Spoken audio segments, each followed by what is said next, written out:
Jesus Christ, what happened at the Madison Square Garden rally was just something that staggers the imagination, the sense of being an American. For me, it was just overwhelming what I saw.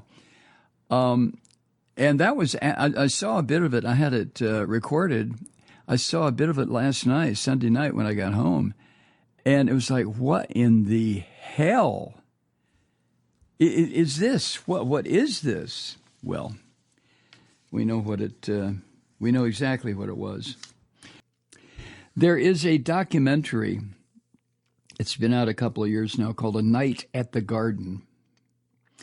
And it was about the German-American Bund rally in Madison Square Garden in February of 1939.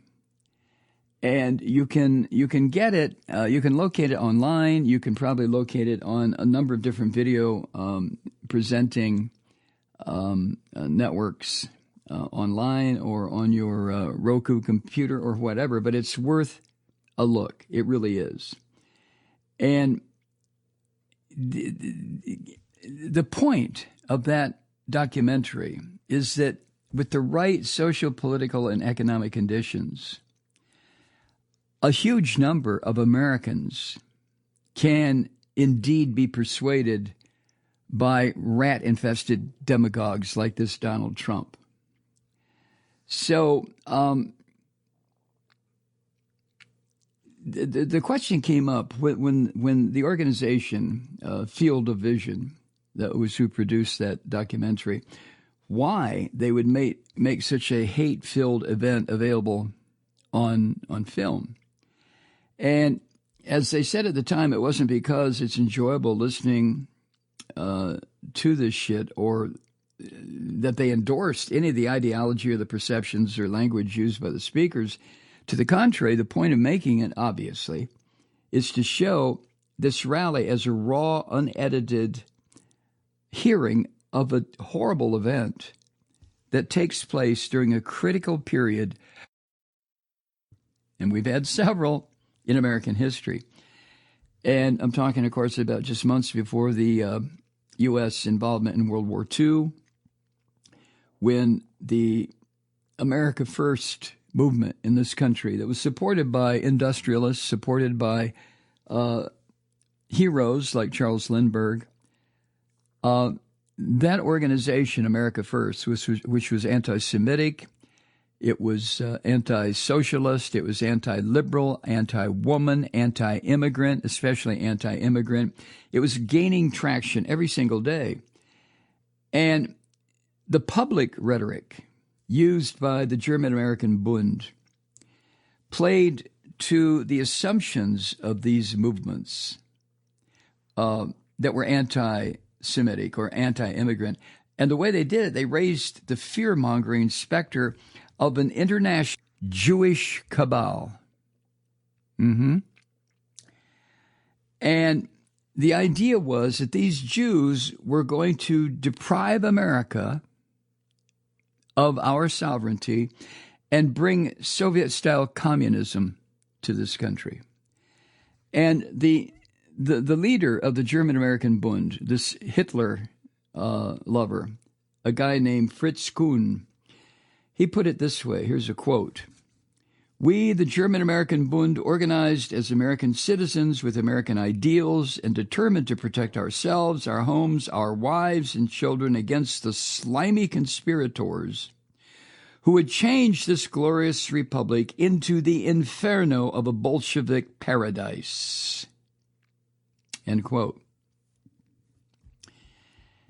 Now, the cabal, as referred to by these Nazis back then, that cabal was composed of, among others, Roosevelt's Treasury Secretary, Henry Morgenthau Jr., the financier, Bernard Baruch, the Rothschild banking family, and Jews all.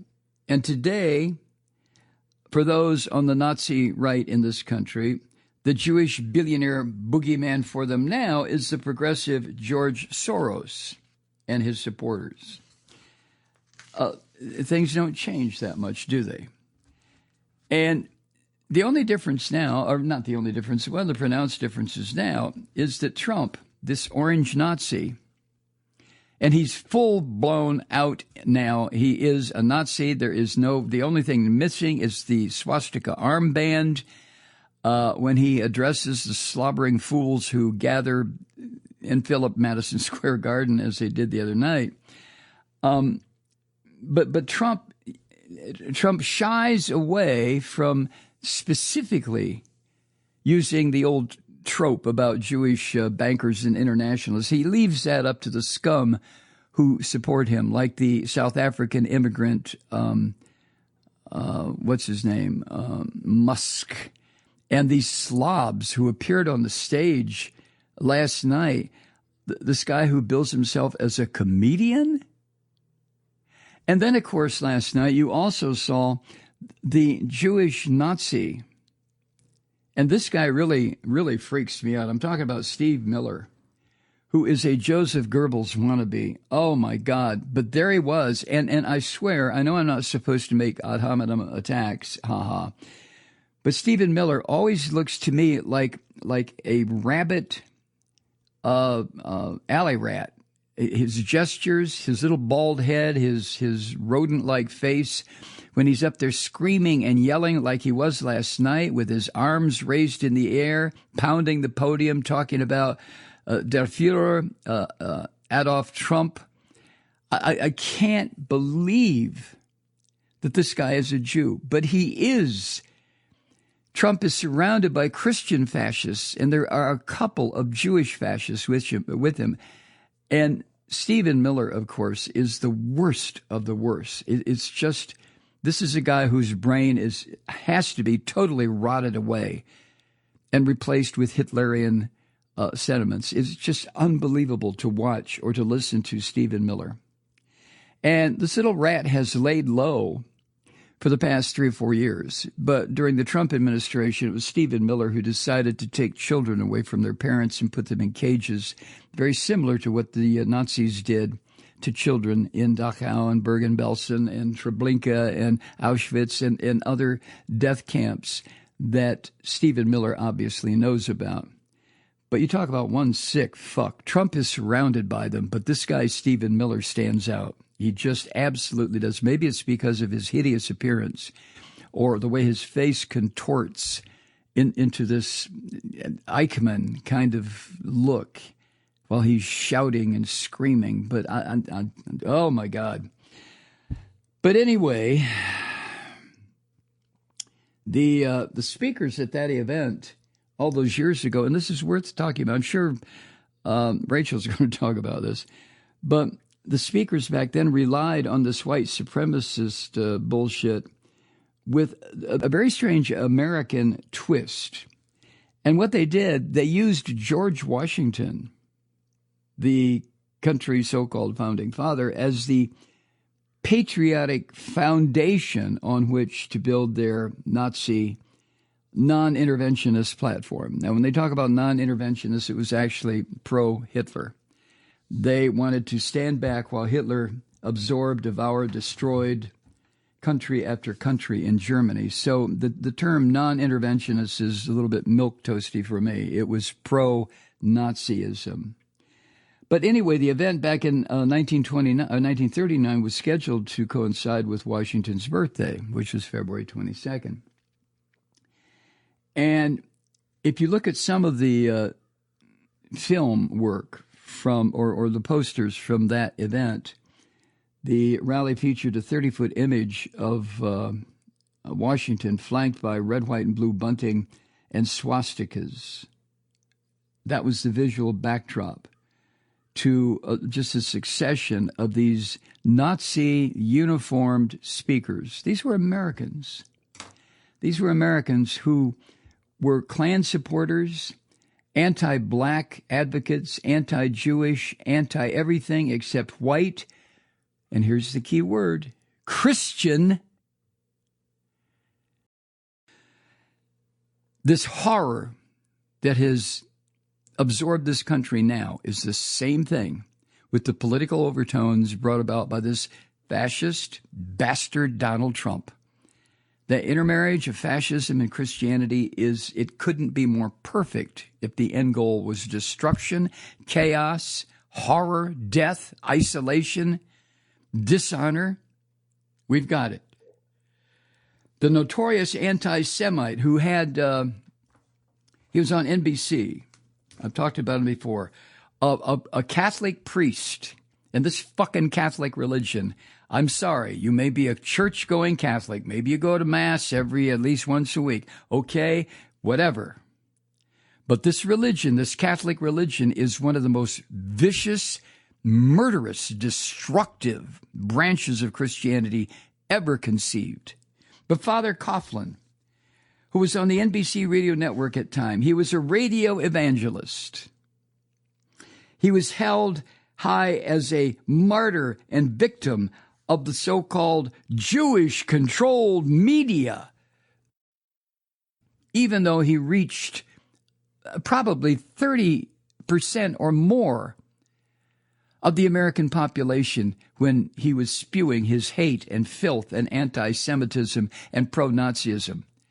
This fucker, Father Coughlin, did no one tell him that his goddamn Messiah was a Jew? He probably thought, well, no, he wasn't a Jew, he was a Christian, right?